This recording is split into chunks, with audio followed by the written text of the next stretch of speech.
Guys, here we have a Beastmaster for the Dark Eldar book. These, like all Dark Eldar, are quite evil little dudes, except the Beastmaster is an evil dog handler, basically. If you could call the beasts dogs. They get razor wing flocks, they get clawed fiends, and they get chimeras that all serve a slightly different purpose.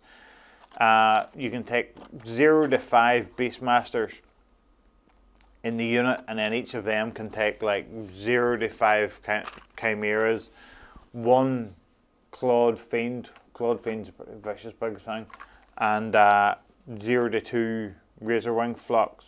They all have their own advantages, but here we'll get this open and we'll get to look at this.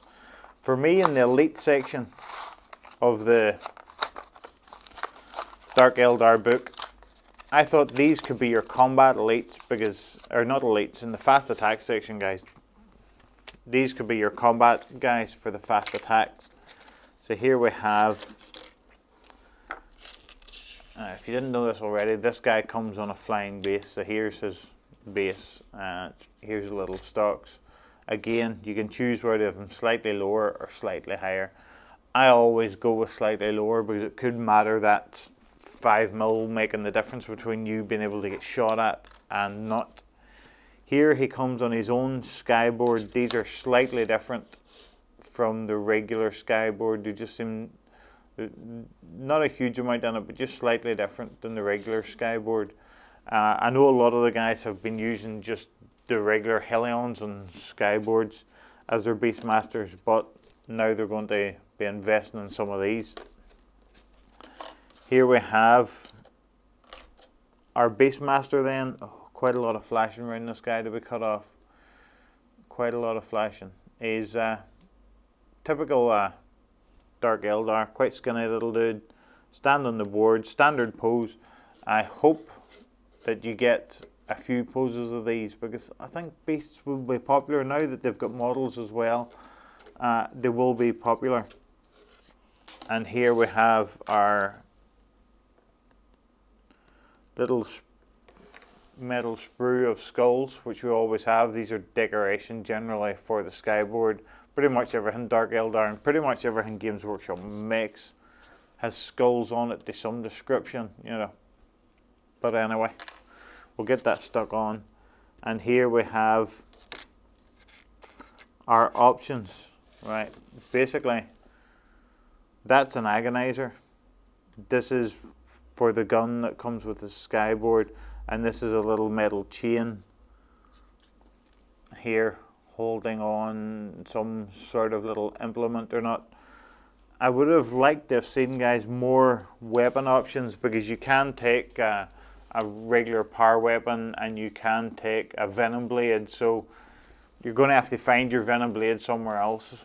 If I was paying a tenner for one of these things, or whatever it is, $10 or whatever, I think I'd like to get all the weapon options that you're supposedly coming with. But I'll get away, I'll get this Beastmastery dude built, and we'll see what he looks like built, and we can debate whether a Hellion would do the same job. So I'll see you in the second half of the video, guys. Guys, this is our built Beastmaster. I haven't got him on his base because there's an issue with him. With the plastic guys, this fits nice and snug. With the metal guys, he hangs forward, and I really wouldn't want him to fall off here because he's very fine and very delicate. You can't get him to sit backwards or anything. He hangs pointing the ground. I tried putting a little bit of green stuff in there. It didn't really work, but I didn't give it a long time to set because I didn't want to sit and rock hard in there. The base itself, I had to stick a bit of green stuff in it, in the base of it. 2 seconds to show you, to get it to stay together. The base is a bit dirty looking after I've been scruffing about with it, trying to get this to come together. But this dude here does not like his base by any means. Himself, he is quite fine, and I thought these skulls at the front would be a bugger to get on. And they weren't too bad, and especially this chain thing with this sort of amulet hanging down at the front. I got it on reasonably easily enough. On another day it could have been a nightmare, but I did manage to get it on. His arm went on simple enough. The little bit at the back went on easy enough. No huge thing to it. Of the models I have built today, I thought this would be the worst by far, but it wasn't. You'd be surprised. Some of them big chunky Marines were the worst guys all day for the amount of filing and whatnot I had to do at them.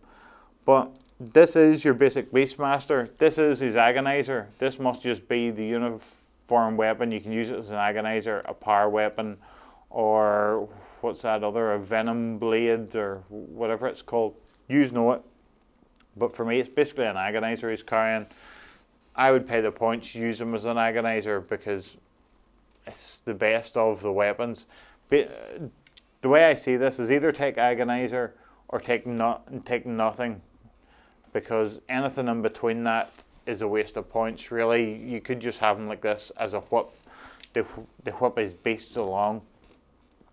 This is one of my favourite units in the Dark Eldar book, the Beastmasters.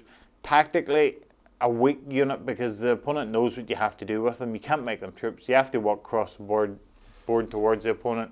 If you end up playing on a city fight board, you're really in it, because they'll park everything on the second level of a building and you won't be able to climb up a building being a beast. So they have issues. They are good once they get to combat. For me, I would maybe go all chimeras.